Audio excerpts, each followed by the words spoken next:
لیکن آدھے گھنٹے سے زیادہ ہو گیا تھا اور اس کا کہیں پتہ تک نہ تھا۔ آہستہ آہستہ اندیشے میرے ذہن میں بیدار ہوتے گئے، کہیں تریونی نے مجھے بے وقوف تو نہیں بنایا تھا، یا پولیس نے تریونی سے بھی جھوٹ تو نہیں بول دیا تھا کہ وہ واپس جا رہے ہیں۔ میں سیاہ لباس میں زرد رنگ کی لائف جیکٹ پہنے ذرا بھی دودھ والا نظر نہیں آتا تھا۔ لائف جیکٹ کو میں نے فوراً اتار کے اندر ڈالا، مگر اسی وقت میں نے دونوں جانب سے پولیس کی 2 گاڑیوں کو قریب آتے دیکھا۔ مجھے سخت ترین آزمائش کا مرحلہ درپیش تھا۔ میں بیک وقت دونوں جانب سے پیش قدمی کرنے والے قانون کے عملداروں کو بازور بازو نہیں روک سکتا تھا اور انہیں دھوکہ دے کر بھی نہیں نکل سکتا تھا۔ جب پولیس کی ایک گاڑی سیدھی گزر گئی تو میں نے اللہ کا شکر ادا کیا کہ آدھی بلا تو ٹلی۔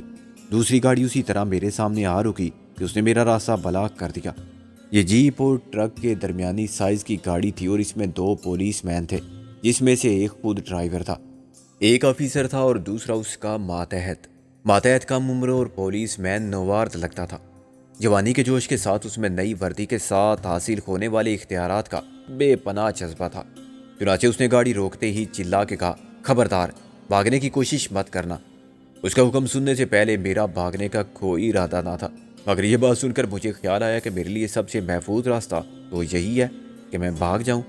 افسر یعنی حوالدار پولیس کے محکمے کی پرانی چیز تھا اور وہ روایتی ہر ڈرام، رشوت خور اور نااہلی کا شاہکار نظر آتا تھا، جن کی وجہ سے پولیس کا پورا محکمہ بدنام ہوتا ہے۔ اگر اس میں یہ صفات نہ ہوتی تو اب تک وہ ترقی کر کے افسر بن چکا ہوتا۔ اس کی صورت کے نقوش کرخت تھے اور اس تاثر میں کلف لگی مونچھیں خاصا ناخوشگوار اضافہ تھی۔ آخری چیز جو میں نے اس کی برآمد ہونے پر دیکھی وہ اس کی عظیم توند کا نصف کرہ تھا، جس پر پتلون اسی طرح نہیں ٹھہرتی تھی جیسے چکنے گڑھے پر پانی کی بوند نہیں ٹکتی۔ اس کے زمین پر قدم رکھتے ہی میں نے دوڑ لگائی۔ یہ ان دونوں کو اس جگہ سے دور لے جانے کی ایک خطرناک کوشش تھی۔ موٹا والدار خود تو میرے تعاقب میں 2 قدم بھی نہیں بھاگ سکتا تھا، لیکن اس کے ریوالور کی گولی بہرحال میرا راستہ روک سکتی تھی۔ میں نے اپنے سامنے دور تک پھیلے ہوئے گھنے جنگل پر بھروسہ کیا اور دوڑتے وقت لہراتا ہوا گیا۔ اس طرح نشانہ خطا ہونے کے امکانات بڑھ جاتے تھے۔ مجھے ایک فائدہ اور بھی ہوا۔ نوجوان ڈرائیور کا حکم سننے کے بعد میں اپنی جگہ پر منجمد ہو گیا تھا۔ میری صورت سے اور حالت سے یہ ظاہر ہوتا تھا کہ قانون کی دہشت سے میرا برا حال ہے۔ قدرتی طور پر موٹا حوالدار مطمئن تھا اور اس کے ذہن کے کسی گوشے میں یہ خیال نہیں تھا کہ میں فرار ہو جاؤں گا۔ چنانچہ میرے دوڑ لگانے کے بعد وہ چند سیکنڈ تو حیرت اور صدمے سے دم بخود کھڑا رہا، پھر غیر ارادی طور پر میرے پیچھے بھاگا۔ اس نے اپنی مدعی کا خیز باریک آواز میں چلا کے کہا، ابے رک جا، نہیں تو گولی مار دوں گا۔ جب میں نہیں رکا تو اس نے رک جانا بہتر سمجھا۔ اس نے چیخ کر اپنے نوجوان ماتحت کو حکم دیا کہ میرا پیچھا کرے۔ نوجوان سرپٹ بھاگتا ہوا آیا۔ میں ایک جاڑی کے پیچھے دبکا ہوا تھا، وہ میرے سامنے سے گزرا تو میں نے اسے یوں دبوچ لیا کہ اس کی آواز تک نکل نہیں سکی۔ میں نے کہا، میں اس سے پہلے 7 بار قتل کر کے جیل سے بھاگ چکا ہوں، 7 بار مجھے پھانسی ہو چکی ہے، میرا مطلب ہے سزا سنائی جا چکی ہے اور ہر بار میں جیل سے نکل آیا ہوں۔ کیا تم چاہتی ہو کہ میں 8واں قتل کر دوں، تم کو فوت کر دوں؟ اس نے پھٹی پھٹی نظروں سے مجھے دیکھتے ہوئے سر کو تھوڑا سا دائیں بائیں ہلانے کی کوشش کی۔ میں نے کہا، میں خالی ہاتھوں سے قتل کرتا ہوں، یہ میرا اصول ہے، اور ہمیشہ گردن توڑتا ہوں گاجر مولی کی طرح۔ اس طرح مرنے والے کو تکلیف نہیں ہوتی اور مارنے والے کو بھی گلا گھونٹنے میں دونوں کو پریشانی ہوتی ہے۔ اس کی آنکھیں ہلکوں سے ابلنے لگی۔ میں نے اسے پوری طرح دہشت زدہ کر دیا تھا اور اب میں امید کر سکتا تھا کہ وہ زندہ رہنا چاہے گا تو میرا کہا مانے گا۔ میں نے کہا، ابھی تم پولیس مین بنے ہو، ابھی سے مر گئے تو خاک فائدہ ہوگا پولیس میں نوکری کرنے کا، زندہ رہو گے تو خوب ترقی کرو گے، سب انسپیکٹر اور انسپیکٹر بنو گے، خوب بندے پکڑو گے، خوب پھینٹی لگاؤ گے ان کی، اور خوب کماؤ گے، خوب عیش کرو گے۔ حوالدار نے دور سے چلاتے ہوئے کہا، اوئے خبیث کدھر مر گیا؟ غالباً وہ خرامہ ادھر ہی آ رہا تھا۔ میں نے کہا، تم صرف اتنا کرو کہ اس موٹے حوالدار کو ادھر بلاؤ، آواز دو یوں جیسے تم اسے مدد کے لیے پکار رہے ہو، لیکن اتنا خیال ضرور رکھنا کہ تمہارے حلق سے غلط آواز نکلی تو اس کے ساتھ ہی تمہارے شریر سے تمہاری آتما بھی نکل جائے گی۔ جیسے ہی میں نے اس کے منہ سے ہاتھ ہٹایا، اس نے فریاد کے انداز میں پکار کے کہا، حوالدار جی ادھر۔ میں نے کہا، تھینک یو، اور ایک ہلکا سا ہاتھ مار کے اسے ناک آؤٹ کر دیا۔ موٹا حوالدار اب دوڑتا ہوا آ رہا تھا۔ اوئے کیا ہو گیا، منہ سے تو بول، اس نے ہانپتے ہوئے کہا اور اچانک میرے سامنے آ گیا۔ میں نے اس کے پیٹ میں انگلی چبو کے کہا، موٹے ساری عمر گزر گئی حرام کھاتے، اس نوجوان کو آگے بھیج دیا مرنے کے لیے۔ وہ اچھلا، تم کون ہو؟ میں نے دوسری بار زیادہ قوت سے اس کے گدے پر وار کیا، پیٹ میں انگلی ماری۔ میرا نام ہے پیٹ پھاڑنے والا، سیٹھوں کے جو کالے دندے کرتے ہیں، اور تم جیسے آرام خوروں کے پیٹ پھاڑ کے مجھے بہت تسکین ملتی ہے۔ مالے آرام پر پلے ہوئے 99 خوفناک پیٹ پھاڑ چکا ہوں اب تک، آج سینچری ہو جائے گی، ابھی ایک دھماکہ ہوگا۔ میرے اور اس کے درمیان فاصلہ اتنا کم تھا کہ وہ ریوالور نہیں نکال سکتا تھا۔ میں تقریباً اسے چمٹا ہوا تھا، ہر بار وہ اچھل کے ایک قدم پیچھے ہوتا تو میں اتنا ہی آگے بڑھ جاتا تھا۔ موٹے حوالدار کی حالت غیر تھی، اس نے کئی بار چلا کے اپنے ماتحت کو مدد کے لیے پکارا اور بالآخر ریوالور نکالنے میں بھی کامیاب ہو گیا، مگر کسی دشواری کے بغیر وہ ریوالور میں نے لے لیا تھا۔ موٹا حوالدار مجھے گالیاں دینے لگا، میں جیل میں سڑا دوں گا تجھے، بڑے بڑے بدماشوں کو دیکھا ہے میں نے، پھر مجھے کیوں نہیں پہچانا؟ موٹے سور۔ میں نے اس کے پیٹ میں مکہ مارا، ساری زندگی جک ماری پولیس میں، کسی مجرم کو صورت سے نہیں پہچانتے تو پکڑو گے کیسے؟ غور سے دیکھو مجھے، میں ہوں مشہور سیاہ پوش جس نے 7 قتل کیے، 7 بار پھانسی ہوئی، ہر بار میں جیل سے نکل آیا، 8ویں بار ویسا ہی ہوگا۔ میں نے فلمی ویلن کی طرح کہکا مار کے کہا۔ موٹے حوالدار کی گگی بند گئی اور وہ ہاتھ جوڑنے لگا۔ تم کو بھگوان کا واسطہ مجھ پر دیا کرو، میری جوان بیوی ہے گھر میں۔ میں نے ڈانٹ کر کہا، کیا بکتا ہے، بیوی یا بیٹی؟ بیوی، مائی باپ، بیٹیاں تو سب اپنے گھر کی ہو گئیں، ان سے فارغ ہو کے ہی اپنا گھر بسایا تھا میں نے۔ وہ دہائی دینے لگا، اس وجہ سے تم پر دیا کی جا سکتی ہے۔ میں نے غور سے اسے دیکھتے ہوئے کہا، لیکن میری بھی کچھ شرائط ہیں، مجھے ہر شرط منظور ہے۔ وہ تقریباً رو کے بولا، اچھا تو پہلے یہ وردی اتار کے میرے حوالے کر دو۔ میں نے کہا، وردی؟ اس کا منہ کھلا رہ گیا، اور میں خود کیا کروں؟ میں نے کہا، مجھے صرف وردی چاہیے، انڈر ویئر نہیں۔ اس نے جیسی وردی اتار کے مجھے پکڑائی، میں نے اسے بھی لٹا دیا۔ بعد میں اس کے بھاری بھرکم جسم پر سے وردی اتارنا مشکل ہوتا، یہ وردی تو میرے ابھی کام آ سکتی تھی۔ اسے میں نے اپنے سامنے ٹوائلٹ فٹ لباس میں چڑھا لیا۔ اتنی ڈھیلی وردی یقیناً میرے جسم پر مدعی کا خیز لگتی ہوگی، لیکن پولیس والے عموماً پبلک کو مدعی کا خیز ہی نظر آتے ہیں۔ موٹے حوالدار کے نوجوان نائب کی وردی میں نے 2 منٹ میں اتار لی اور پھر سڑک کی طرف دوڑا۔ میری واپسی تک تقریباً 20 منٹ گزر چکے تھے۔ غالب اور محسن جو دودھ کے ڈرموں کے پیچھے چھپ کر بیٹھے ہوئے تھے، خاص سے پریشان تھے اور ان کی حالت بھی ابتر تھی۔ میں نے انہیں تسلی دی کہ بس اب تھوڑی سی دیر کی بات اور ہے۔ میری نگاہیں نازو کو تلاش کر رہی تھی اور میں اس سمت سے آنے والی ہر کار کو غور سے دیکھ رہا تھا جدھر سے نازو کو آنا تھا، مگر وہ مخالف سمت میں سے میرے پیچھے آ گئی۔ جب اس نے بریک لگائے کار روکی تو میں اچھل کے ایک طرف ہوا۔ اے لڑکی، قانون پر قاتلانہ حملہ کرتی ہے؟ اس نے دروازہ کھول کے کہا، معاف کرنا، نشانہ ذرا خطا ہو گیا۔ یہ تم کس طرف سے آ رہی ہو آخر؟ میں نے تمہارے لیے اس طرف چشمے بھرا۔ میں نے کہا، خاک چشمے بھرا۔ میں 2 بار چکر لگا کے چلی گئی پولیس کی گاڑی کو دیکھ کے اور پریشان ہو رہی تھی۔ تم نے اتنی دیر کیوں لگا دی؟ میں نے کہا، گاڑی میرے گھر کے پورچ میں نہیں کھڑی ہوئی تھی۔ وہ بگڑ کے بولی، مجھے کسی سے چھین کر لانی پڑی تھی۔ میں نے کہا، گاڑی ہمیں پسند آئی، اس کا اصل مالک کہاں ہے؟ سو رہا ہے پیچھے۔ تم یہ بتاؤ کہ پولیس سے چھیڑ خانی کرنے کی کیا ضرورت تھی؟ آ بیل، مجھے مار۔ میں ایسی حماقت نہیں کر سکتا تھا۔ خود بیل نے سامنے آ کے کہا کہ سکندر، مجھے مار۔ مجبوراً میں 2 بیل تھے، انہیں میں ادھر جنگل میں لے گیا اور بس ایسے ہی ایک ہاتھ مارا تو وہ لیٹ گئے۔ ایک کی وردی میں نے پہن رکھی ہے، دوسرے کی تم پہن لو، سیاہ پوش حسینہ۔ میں نے وردی اس کی طرف اچھال دی۔ نازو نے وردی چپٹ لی۔ یہ جو وردی تم نے پہن رکھی ہے یہ تم پر ذرا نہیں سج رہی ہے، چلو یہ تم لے لو، شاید تم پر سج جائے۔ وہ ہنسی، مجھے تو بھائی یہ ڈھیلی ہے، معلوم ہے ہم دونوں کیسے لگیں گے؟ 2 مزاحیہ فلموں کے اداکار تھے، ایبٹ آباد اور کاسٹیلو۔ میں نے کہا، میں نے ان کی ایک فلم دیکھی تھی، کی سٹون، بالکل وہی سین ہوگا۔ اچھا چلو اب باقی باتوں میں وقت ضائع مت کرو، ان دونوں کی حالت خراب ہوگی، انہیں کار میں شفٹ کروا دیں، میں آتی ہوں۔ یہ وردی بدل کے۔ میں نے کہا، اب ہم کار میں نہیں جائیں گے۔ وہ جنگل کی طرف جاتے جاتے رک گئی۔ کیوں؟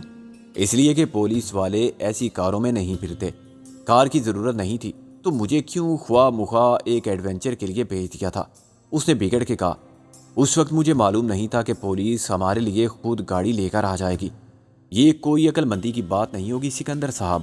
وردی کی حد تک تو ٹھیک ہے، اس لیے کہ دل میں یہ سیاہ پوشی شکوک پیدا کرتی ہے، اور مجبوری یہ ہے کہ بدلنے کے لیے اور کوئی لباس بھی نہیں ہے، مگر پولیس کی گاڑی استعمال کرنے میں خطرہ بڑھ جاتا ہے۔ نازو نے کہا۔ میں نے کہا خطرہ کیسا؟ گاڑی پولیس کی اور ہم پولیس مین۔ اس کار کے چھینے جانے کی رپورٹ ابھی تک نہیں ہوئی، لیکن یہ ہو سکتا ہے کہ اس پولیس موبائل وین کا دوسری گاڑیوں سے یا اپنے ہیڈ کوارٹر سے رابطہ ہو۔ اگر کسی کو جواب نہ ملا تو اس گاڑی کی تلاش شروع ہو جائے گی، ہم چند منٹ میں پکڑ لیے جائیں گے۔ اسی سڑک پر پولیس کی بہت سی گاڑیاں پھر رہی ہیں۔ تم نے تو مجھے دہشت زدہ کر دیا ہے۔ میں نے کہا اب دیر کیوں کر رہی ہو؟ کیا پکڑوانا چاہتی ہو مجھے؟ خدا کے لیے جلدی کرو۔ میں نے ٹرک میں چڑھ کے غالب اور محسن کو ڈبوں کے درمیان سے اٹھایا اور سہارا دے کر کار تک لے گیا۔ آزادی کے احساس اور تحفظ کے یقین سے ان کا نفسیاتی اعتماد اس حد تک بحال ہو گیا تھا کہ وہ خوف زدہ نہیں تھے اور پر امید نظر آنے لگے تھے۔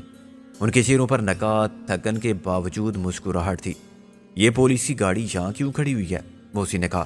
میں نے کہا ہمارا اس سے کوئی تعلق نہیں ہے، لیکن اس جواب نے محسن کو مطمئن نہیں کیا۔ پھر تم نے پولیس کی وردی کیوں پہنی ہے؟ میں نے کہا بیس بدلنے کے لیے، مگر تم اپنے دفاع پر بوجھ مت ڈالو۔ اب فکر کی کوئی بات نہیں رہی، بہت جلد ہم اپنے گھر پہنچ جائیں گے۔ ہمارا گھر کہاں ہے؟ محسن نے یوں کہا کہ نہ یہ سوال تھا اور نہ کسی محرومی کے خیال کا اظہار، یہ فقط ایک حقیقت کا اعتراف تھا۔ میرا مطلب ہے اس جگہ جہاں ہم سب رہتے ہیں۔ میں نے کہا ہم سب کون؟ محسن بولا میں، نازور، رابعہ اور گل، تم اور غالب، بس اور کوئی نہیں؟ اس کے لہجے میں مایوسی تھی۔ اور کون؟ میں نے کہا شہلا کہاں رہتی ہے؟ اور میرا بیٹا وہ نہیں ہے یہاں؟ وہ نہیں، میں نے کہا تم تو جانتی ہو وہ لاہور میں ہے۔ پھر میرا گھر تو لاہور ہے نا، محسن نے کہا۔ مجھے اندازہ ہو رہا تھا کہ ابھی تک وہ ذہنی طور پر نارمل نہیں ہوا ہے اور اس کے لیے حال کے تمام حقائق سے منقطع ہو جانے والے ہر رشتے کو حسب سابق استوار کرنے میں کچھ وقت لگے گا۔ جب نازو پولیس مین کی وردی میں نمودار ہوئی تو میں خنس پڑا۔ وہ کچھ چینپ کر میرے ساتھ آگے والی سیٹ پر بیٹھ گئی۔ تم ڈرے نہیں مجھ سے؟ نازو نے پلٹ کے غالب سے کہا۔ غالب مسکرایا۔ تم جیسے پولیس والے ہوں تو قانون کا بس اللہ ہی حافظ ہے۔ میں نے گاڑی سٹارٹ کرتے ہوئے آگے پیچھے دیکھا اور موقع ملتے ہی سڑک پر ٹریفک کے بہاؤ میں شامل ہو گیا۔ سورج کے طلوع ہو جانے کے بعد وہ دونوں جانب سے گاڑیوں کی آمد و رفت میں بہت اضافہ ہو گیا تھا۔ کار کی سائیڈ میں بونٹ پر لگے ہوئے آئینے میں مجھے پولیس کی وین اور دودھ والے کا ٹرک بھی دکھائی دے رہے تھے، جو آہستہ آہستہ پیچھے رہ گئے تھے کہ دوسری گاڑیوں کے درمیان غائب ہو گئے تھے۔ غالب کی بات پر میں نے کہا قانون کا ویسے بھی اللہ ہی حافظ ہے۔ غالب نے کہا تم جیسے نازک بدن پولیس مین کے سامنے کس کافر کا دل نہ چاہے گا کہ کچھ کرے؟ تم جیسے عادی مجرم کا دل تو مچل رہا ہوگا، مگر خدا کے لیے ابھی کچھ مت کرنا۔ نازو کو نازک سمجھا تو پھر وہی ہوگا جو پہلے ہوتا تھا۔ نازو نے ہنس کے کہا اور جو تمہیں دیکھ کر جی اٹھے ان کو مار کے کیا ملے گا تمہیں؟ غالب نے سر دا بھر کے کہا۔ محسن بدستور گمسم بیٹھا ہوا نہ جانے کیا سوچ رہا تھا۔ اس کے سامنے میں اسیری کے دور کی کوئی بھی بات کرنا نہیں چاہتا تھا، لیکن وہ خود ابھی تک اپنے احساس کی اذیت سے نجات پانے کی کوشش میں کامیاب نہیں ہوا تھا۔ غالب کی حالت بہت بہتر تھی اور میں دیکھ رہا تھا کہ نازو کی موجودگی میں اس کے لیے اسی حد تک اطمینان قلب کا باعث ہے۔ محسن نے بھی شیلا کو یاد کیا تھا اور میں یقین سے کہہ سکتا تھا کہ وہ ہوتی تو محسن کا ذہن خوف کے آسیب سے نکل جاتا۔ رات کے ساتھ ہی ایک بیان خواب ختم ہو گیا تھا۔ یہ ظلم و جور کی وہ شب تھی جو قربت کی سحر کے ساتھ ہی ختم ہو چکی تھی۔ بچھڑے ہوئے قافلے کے رفیقان سفر پھر ایک ساتھ تھے۔ مجھے اس بات کی خوشی تھی کہ میں نے اور نازو نے جو دعویٰ کیا تھا اسے تائید خداوندی حاصل ہوئی اور ہم واقعی صبح ہونے سے پہلے محسن اور غالب کو دشمن کی قید سے نکال لائے۔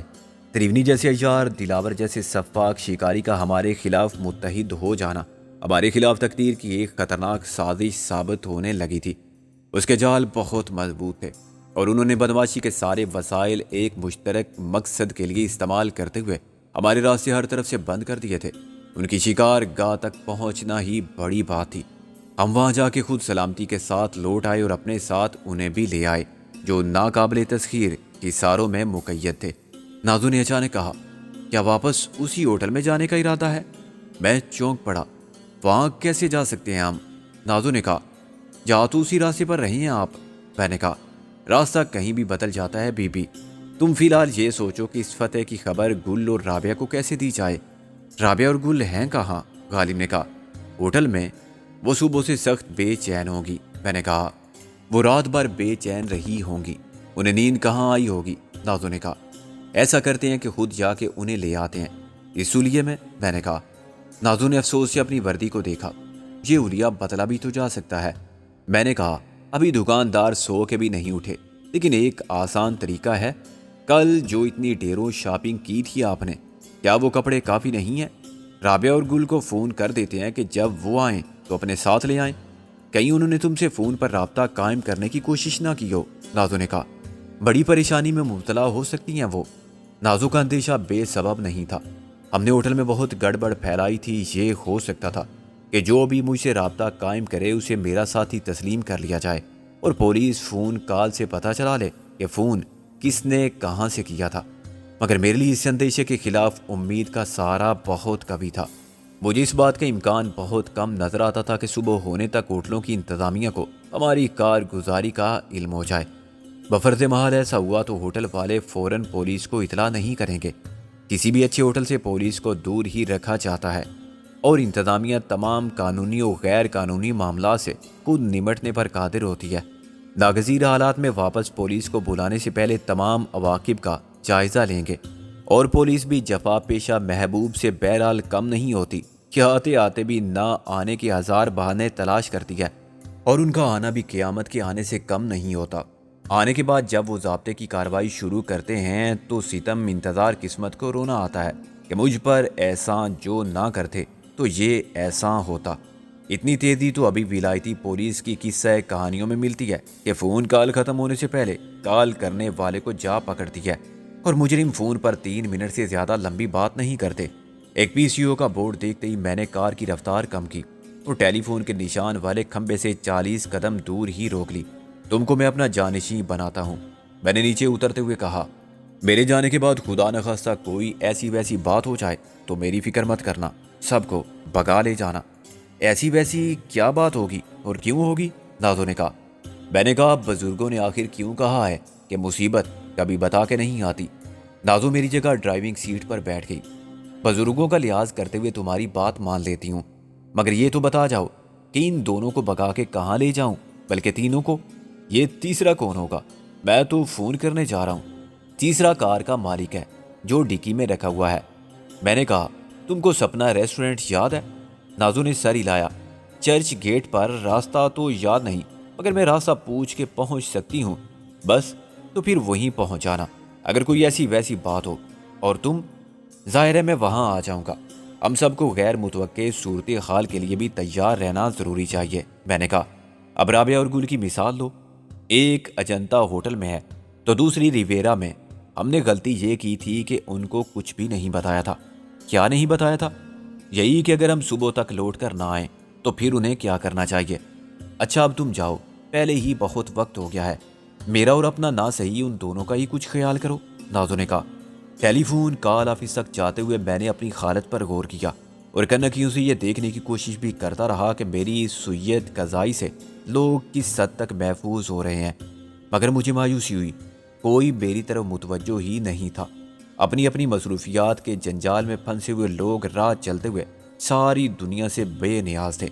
وہ اگر سوچ رہے تھے تو صرف اپنی ذات سے تعلق رکھنے والے مسائل کے بارے میں۔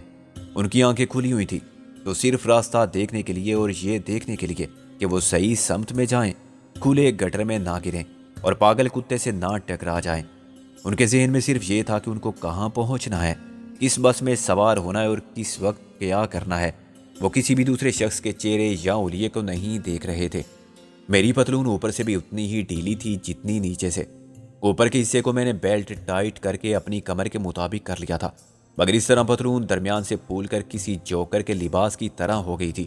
اس طرح قمیص بھی سمٹ کر پتلون میں داخل تو ہو گئی تھی، مگر دیکھنے والا اندازہ کر سکتا تھا کہ وہ میرے سائز سے کتنی بڑی ہے۔ فون ایک سکھ فوٹوگرافر کی دکان میں لگا ہوا تھا۔ سکھ اسٹول پر آلتی پالتی مارے بیٹھا ہوا گرنتھ صاحب کا پاٹ کر رہا تھا۔ مجھے دیکھتی اس نے گرنتھ صاحب کو ایک طرف رکھ دیا اور بڑے جارحانہ انداز میں کھڑا ہو گیا۔ کیا بات ہے، فوٹو اتروانی ہے مفت میں؟ میں نے کہا نہیں، مجھے فون کرنا ہے۔ مفت میں؟ اس نے زیادہ جارحانہ لہجے میں کہا۔ اوے سنتری بادشاہ، چل پھوٹ ادھر سے، میں تیری وردی سے ڈرنے والا نہیں ہوں۔ تھانے چلنا ہے تو چل، میں پہلے بھی 2 بار تھانے جا چکا ہوں، مگر مفت کال نہیں کرنے دی کسی کو بھی میں نے، خواہ